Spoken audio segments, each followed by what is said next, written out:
یطلب العلم یعنی ہاں اس طرح علم کو حاصل کیا جاتا ہے۔ ناظرین گرامی، امام مالک رحمۃ اللہ ایک مرتبہ حدیث پڑھا رہے تھے کہ بچھو نے انہیں کاٹا، اور ایک بار نہیں بلکہ 11 مرتبہ کاٹا، مگر آپ نے ذرا بھی آہ نہ کی اور برابر حدیث بیان کرتے رہے۔ جب امام مالک پڑھا چکے تو خادم نے دریافت کیا کہ اثناء درس آپ کے چہرے کا رنگ کیوں بدل رہا تھا؟ تو فرمایا، بچھو نے مجھے 11 بار ڈنک مارا، لیکن میں نے حدیث نبوی صلی اللہ علیہ وآلہ وسلم کے ادب کی وجہ سے نہ اٹھا، اب اسے تلاش کر کے مار ڈالو۔ چنانچہ تلاش کر کے مار دیا گیا۔ ناظرین، غصے کو قابو کرنے کے سنہری اصول۔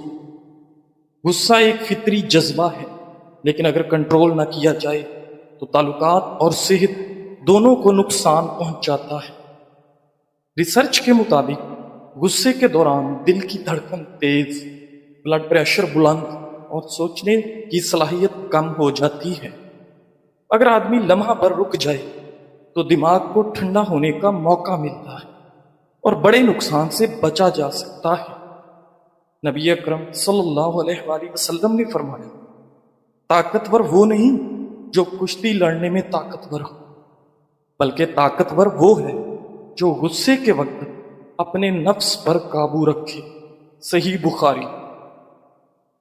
ناظرین گرامی، ایک اور حدیث میں ہے، جب تم میں سے کسی کو غصہ آئے تو اگر کھڑا ہو تو بیٹھ جائے، اور اگر بیٹھا ہو تو لیٹ جائے۔ سنن ابو داؤد۔ ناظرین، وضو کرنا بھی غصہ ٹھنڈے کا بہترین طریقہ ہے، کیونکہ غصہ آگ سے ہے اور آگ کو پانی ہی بجھاتا ہے۔ ایک شوہر تھکا ہوا گھر آتا ہے، کھانے میں نمک زیادہ ہو تو فوراً غصے میں آ جاتا ہے۔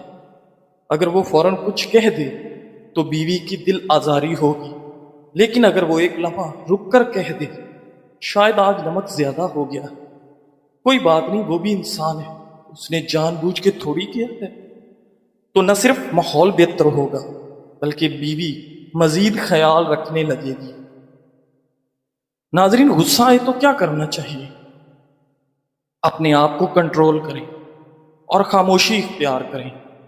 غصے کے وقت فوری جواب نہ دیں، پانی پی لیں۔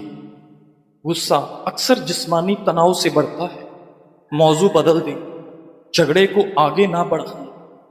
اگر بہت زیادہ غصہ ہو تو وضو کر لیں، جسمانی طور پر ٹھنڈک دل کو سکون دے گی۔ سانس کی مشق کریں، 10 سیکنڈ تک گہری سانس لے کر چھوڑیں، جگہ چھوڑ دیں، بعد میں بات کریں۔ اگر بات ضروری ہو تو غصہ ٹھنڈا ہونے کے بعد کریں۔ ناظرین گرامی، 7 قسم کی عورتوں سے شادی نہ کرو۔ ایک عربی نے اپنے بیٹے کو وصیت کی کہ ان 7 قسم کی عورتوں میں سے کسی ایک سے بھی نکاح نہ کرنا۔ نمبر 1، انانا، وہ عورت جو کثرت سے شکوہ شکایت کرتی ہو، تھکاوٹ کا اظہار کرتی ہو۔ نمبر 2، منانا، وہ عورت جو اپنے کاموں پر احسان جتلاتی ہو کہ میں نے یہ کیا، میں نے وہ کیا وغیرہ۔ نمبر 3، حنانا، وہ عورت جو اپنے پہلے خاوند کا ذکر کرتی رہتی ہو، یعنی میرا پہلا شوہر ایسے کرتا تھا، ویسے کرتا تھا، اس میں یہ اچھائی تھی۔ نمبر 4، حداقہ، وہ عورت جو ہر شے کو دیکھتے ہی اس کی طلب کر لے، یہ شے بھی خرید لوں، وہ بھی خرید لوں، یہ بھی میری ہو جائے، وہ بھی میں لے لوں۔ نمبر 5، براکہ، وہ عورت جو ہر وقت بناؤ سنگار میں لگی رہتی ہو، جس کا اکثر وقت منہ صاف رکھنے اور کپڑے تیار کرنے میں گزرتا ہو۔ نمبر 6، شداکہ، وہ عورت جو سخت کلام ہو، جس کا زبان کڑوی ہو، جس کا لہجہ سخت ہو۔ اور نمبر 7، کنانا، وہ عورت جو ہر وقت اپنے باپ کی تعریف کرتی ہو، میرا باپ یوں تھا، میرے ابو یوں کرتے تھے، یہ کرتے تھے، وہ کرتے تھے۔ بہترین عورت وہ ہے جو اپنی عادات و اطوار، خاص طور پہ اپنے ماں باپ کے خاندان کے طور طریقے بھلا کر آئے۔ عیون الاخبار میں خالد بن صفوان کا قول منقول ہے، من تزوجو امراتن پر فلیتزو وجہ عزیزتم فی قومہا ذلیلتم فی نفسہا، جو کسی عورت سے شادی کرنا چاہے تو وہ اس عورت سے شادی کرے جو اپنی قوم میں عزت والی اور اپنے آپ میں ذلت والی ہو، یعنی لوگوں کی نگاہ میں انتہائی معزز ہو اور خود عاجزی و انکساری کرنے والی ہو، خود پسندی میں مبتلا نہ ہو، مالداری سے متکبرہ نہ ہو، اعلیٰ حسب و نسب پر فخر کرنے والی نہ ہو۔ الغرض عورت کو ساری دنیا کے سامنے عزت والی اور شوہر کے سامنے عاجزی کرنے والی ہونا چاہیے۔ ناظرین گرامی، اگر اللہ تعالیٰ نے آپ سے وہ کچھ لے لیا جسے کھونے کا تم نے کبھی تصور بھی نہیں کیا تھا، تو یقیناً وہ بدلے میں کچھ ایسا بھی عطا کرے گا جسے پانے کا تم نے کبھی سوچا بھی نہیں ہوگا انشاءاللہ۔ اللہ ہمارے غموں اور پریشانیوں کو سمجھتا ہے اور ہمیں اپنی رحمتوں سے نوازتا ہے۔ مایوس کبھی نہ ہونا، جن کے لیے مشکلات زیادہ ہوتی ہیں ان کے لیے رب کی محبت اور انعام بھی زیادہ ہوتے ہیں۔ ہمیشہ امید اور بھروسہ رکھنا، کیونکہ اللہ ہمارے صبر اور ایمان کو آزما کر ہی ہمیں بہترین انعام اور اپنے فضل سے نوازتا ہے۔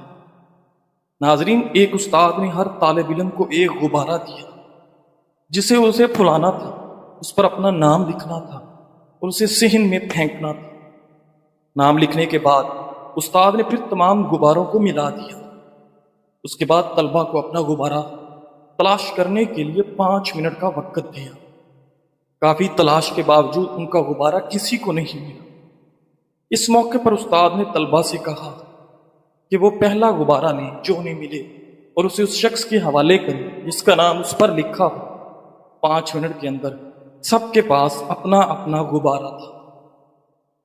استاد نے طالب علموں سے کہا، یہ غبارے خوشی کی طرح ہیں، اگر ہر کوئی اپنی خوشی کی تلاش میں ہے تو ہمیں یہ کبھی نہیں ملے گی، لیکن اگر ہم دوسروں کی خوشیوں کا خیال رکھیں گے تو ہم اپنی بھی خوشی تلاش کر لیں گے۔ ناظرین گرامی، بعض اوقات اتنی شدت سے نزلہ ہوتا ہے کہ ناک اور آنکھوں سے پانی بہنے لگتا ہے، اس کے ساتھ ساتھ چھینکیں بھی بہت زیادہ آتی ہیں اور مریض کوئی کام بھی نہیں کر پاتا، اتنی زیادہ تکلیف ہوتی ہے۔ ایسی صورتحال میں 5 عدد لونگ اور 1/4 چمچ خشخاش کو پانی میں اچھی طرح جوش دیں اور پھر اسے نیم گرم حالت پر آنے دیں۔ اب اس میں شہد ملا کر اس پانی کو نوش فرما لیں۔ اس قہوے کے 2 کپ پینے سے ہی بہتا ہوا ریشہ اور چھینکوں کی کثرت دور ہو جائے گی اور آپ خود کو تندرست اور توانا محسوس کریں گے۔ ناظرین گرامی، کسی کو کچھ دینے میں حد سے نہ بڑھو ورنہ یہ حق بن جاتا ہے۔